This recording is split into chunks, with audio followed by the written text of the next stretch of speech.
What's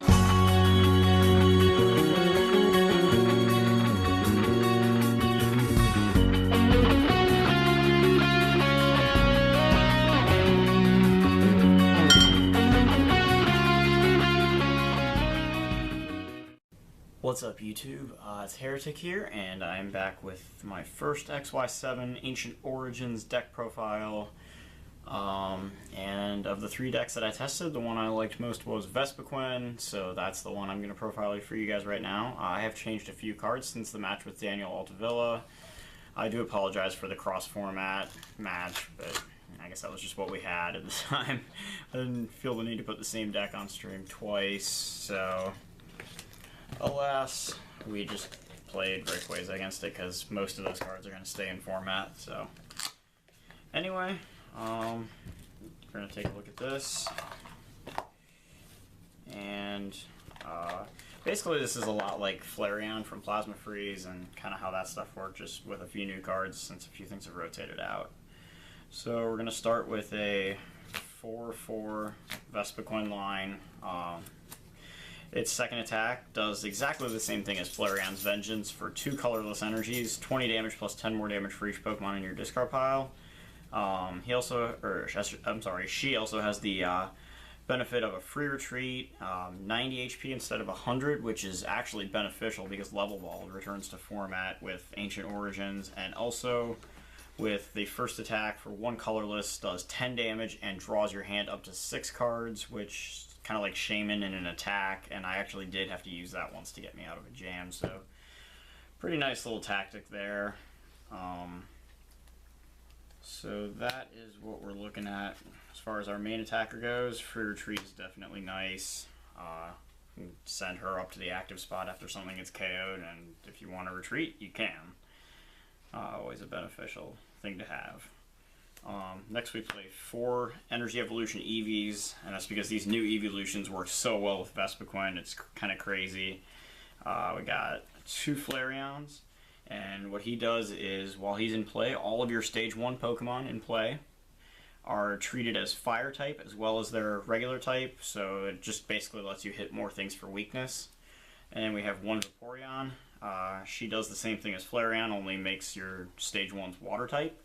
And then we have 2 Jolteons, which, you guessed it, does the same thing as the other 2, only makes them lightning type. So with all 3 in play, since they do stack, you can have Vespiquen hitting weakness for Fire, Water, Lightning, and Grass, of course.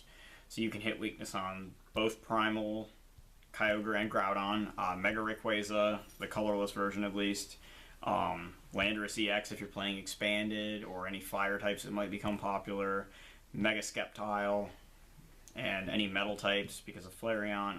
So just kind of being able to hit a lot of things. There's not as much stuff right now, I feel like, that's weak against water, which is why we only run 1 copy of Vaporeon as opposed to 2 copies of the others. Next we play 4 Unknowns, basically a reprint of Unknown R. When he's on your bench during your turn, you can send him to the discard pile without giving up a prize and draw 1 card. It doesn't work when he's active, from the translation I saw at least, so you really gotta hope you don't start with him, but or else you'll either need to retreat him or pay your 1 copy of Switch, or just let it get knocked out. I don't know. But he not only puts another Pokemon in your discard pile, but also draws you an extra card, which you can use to continue to cycle through the deck and set up Vespiquen's attack so it will do more damage more quickly, which is ultimately what we want. And then we have 2 copies of Shaman EX because just being able to draw your hand up to 6 is kind of crazy when you play it from your hand, and then you can always use Sky Return if necessary to reuse it and maybe knock out, like, I don't know, a low HP Pokemon, or take a finishing KO if you get something down real low health. In the supporter lineup, we have 4 Professor Sycamores. Main source of supporter draw, and then our other supporters, we've got some 1-ofs. Professor Birch's Observations, which I chose to play over Shauna. We have 1 Ace Trainer for, I guess, late game if your opponent, or, you know, I guess early if your opponent takes an early prize, or late game if your opponent has a big hand and they're ahead on prizes. You can, it's basically kind of a new replacement for N. You can just kind of drop their hand count down, I guess. One teammates. This is actually the preferred supporter for early knockouts because it lets you search any 2 cards from your deck, so you can go get like a Vespiquen and a double colorless, or you can go and get like a Versus Seeker so you can reuse that again when another knockout happens, which could be the next turn. And then just whatever card you need, and get like one-ofs, like we run 1 copy of Switch, you can get a basic energy to energy evolve to one of these guys, pretty much whatever you need. And like I said, you can just get a Verse Seeker to get teammates itself or a different supporter back on the next turn to play then, which is kind of crazy, just being able to stream teammates if things are getting knocked out left and right, which when your highest HP is 110 on a Shaman and everything else is 90 or less, that's going to happen a lot. Fortunately, everything other than Shaman is only worth 1 prize.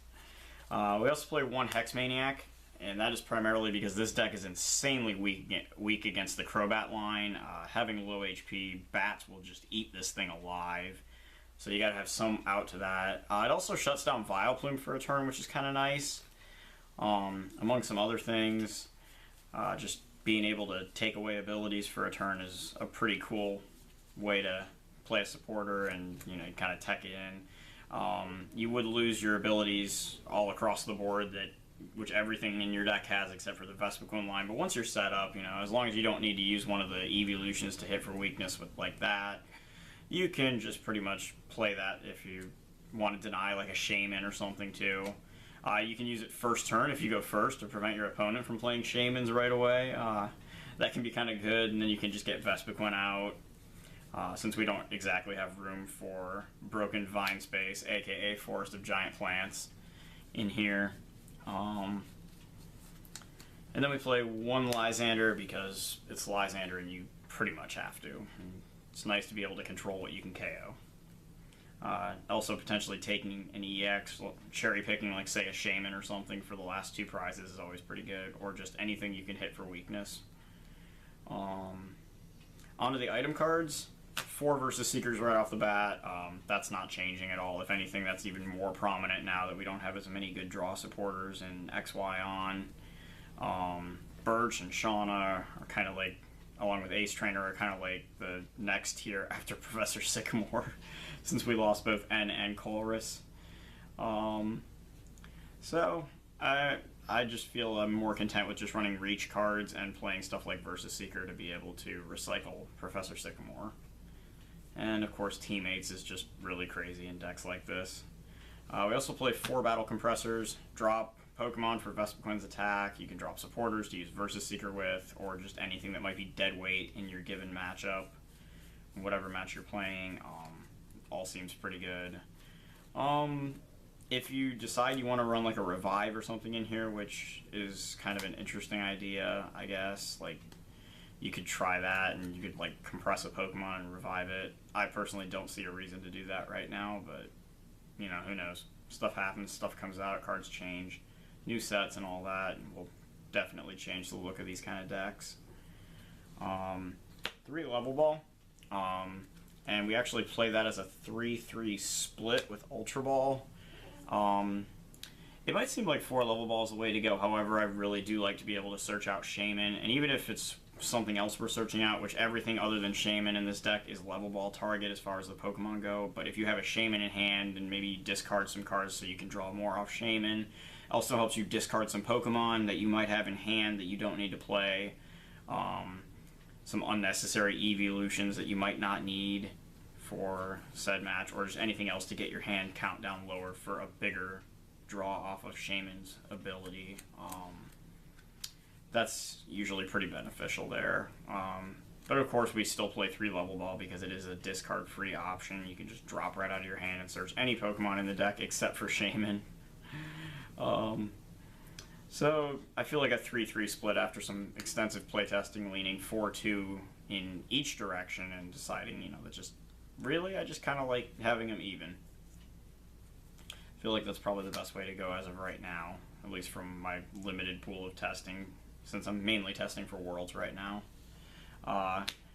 2 Trainer Mails, just to be able to reach for other trainer cards, supporters if you don't have a supporter early on, or a way to get to one.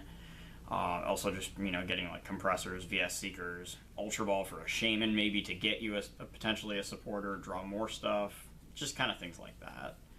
Then we play 1 Sacred Ash. Reason for this is because if you get really low and close to decking out, or if, say, maybe a couple of your Combies get knocked out early before you can evolve them, it can just be a way to kind of get them back.